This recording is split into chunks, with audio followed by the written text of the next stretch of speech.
Hey guys, it's time to do a full review of the Oppo F1S. This is another phone from Oppo. First one was the Oppo F1 Plus that got released worldwide. So this is also a pretty popular phone. And yeah, let's talk about, first of all, price. It cost around $300. And with that money, the main thing that you're gonna get is an amazing build quality, I should say.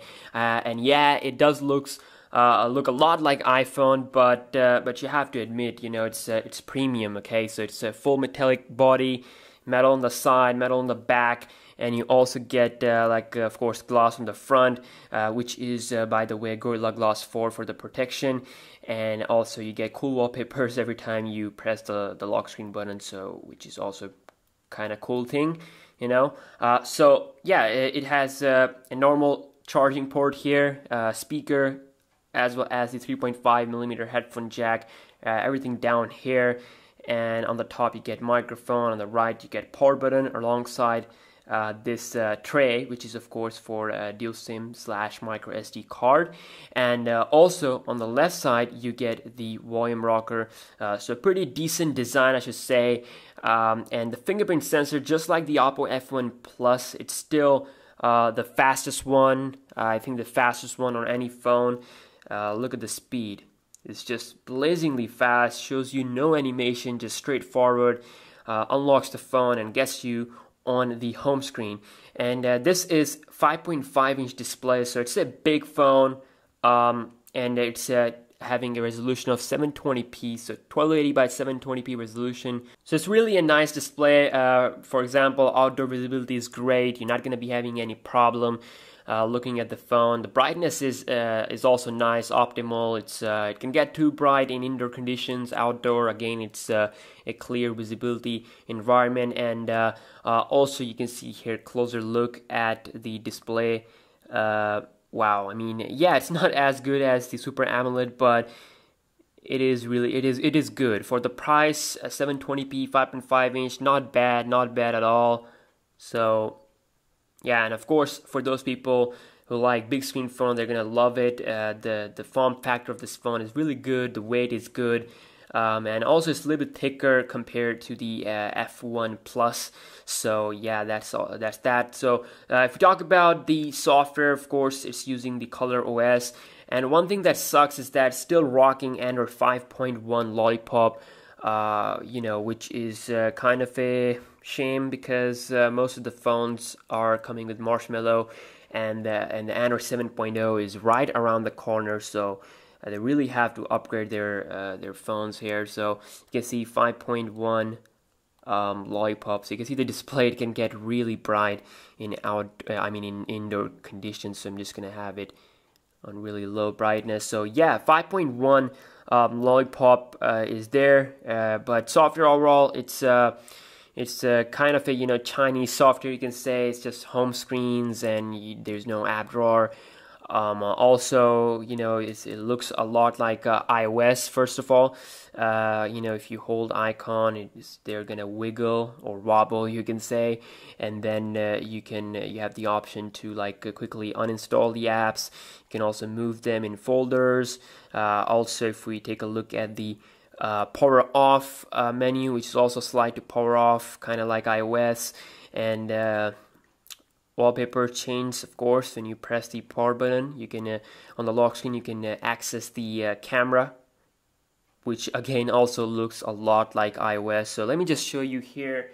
If I have my iPhone 6s side by side, if I quickly go into the camera, look at this. It looks a lot like iOS, a little bit different on the top area, but down here the modes, it's just incredibly similar. So I really want Oppo to do something other than, you know, other than just copying Apple. Yeah, I mean, for you this might be a big deal, but for some people it's great, because they get iPhone type features in like really less price. So yeah, it's a pretty popular phone, at least in India. I get so many requests for this phone, you know, so that's why I bought this phone. Originally I had no plans of getting this, but yeah, you know, since a lot of people wanted to see it, so that's why I decided to get it. But yeah, I mean, software, it's similar to iOS, but it's overall not bad. Just the bad thing is that you don't get Marshmallow. You also get your theme store where you can apply different themes. You get different categories. You can also download different wallpapers. So it's overall a good package, and you know, there's like a separate section for wallpapers. Really great wallpaper choice we have.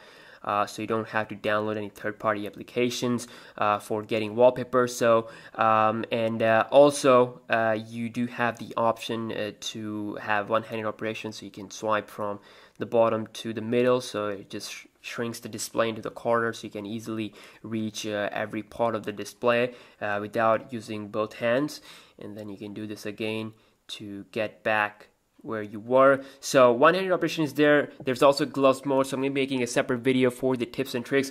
Also, one noticeable feature is that you can map applications to the fingerprint sensor, okay, or I should say to your finger. So my right thumb unlocks the phone, while my left thumb is actually for launching the calculator. So every time I unlock my phone using my left thumb, it's going to launch calculator. So once you enroll a finger, it's going to give you an option to encrypt an application to that finger. So you can select any application on your phone, whether it's going to be a game or like a social app, doesn't matter.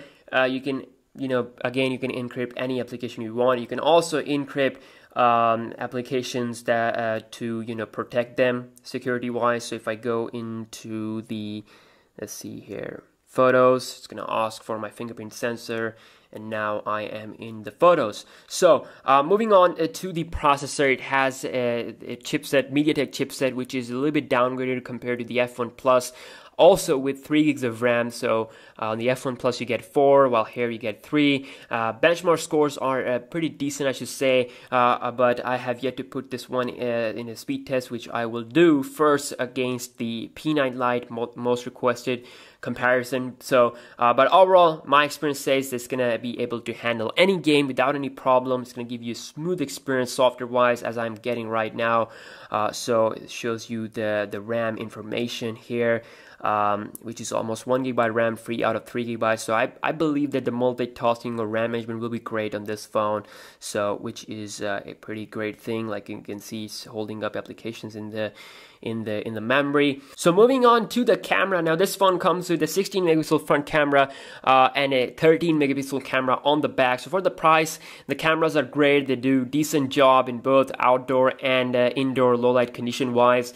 You get nice depth of field, and the colors are great. The front camera is capable of recording a 1080p video, which is good, while the back camera is also restricted just up to 1080p. You can't record up to 4K.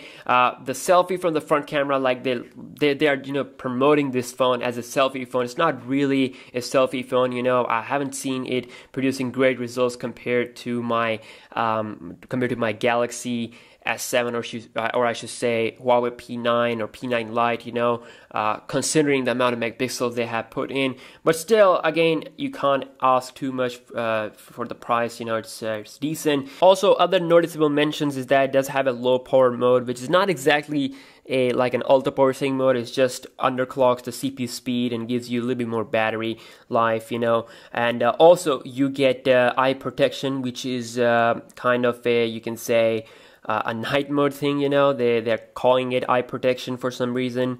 That's okay. Lastly, if we talk about the battery, it's doing a great job overall. 3000 mAh cell with 5.5 inch screen size. Definitely, I should say, I am impressed by the battery. It's going to give you around 1 day plus of usage easily without any problem, and you can expect like around 5 to 6 hours of screen on time. Although I'm going to be doing a separate video for the battery, so stay tuned for that. But again, rough estimate, it's going to give you 1 day plus usage easily. The battery standby is great. It will get more better with the Marshmallow update. You're gonna get like doze mode, so that will definitely improve the battery. But yeah, you know, the battery percentage when the phone is like locked is really stable. So yeah, it's overall a great phone. Really famous in India, I should say. But there are a couple of phones that are coming in the price point of this one, like Huawei P9 Lite, a couple of Samsung devices like the Galaxy J series and the A series. So we'll be doing all those videos. Just be patient, and yeah, I'm gonna try to upload as fast as I can. And see you guys in my next video. Peace out.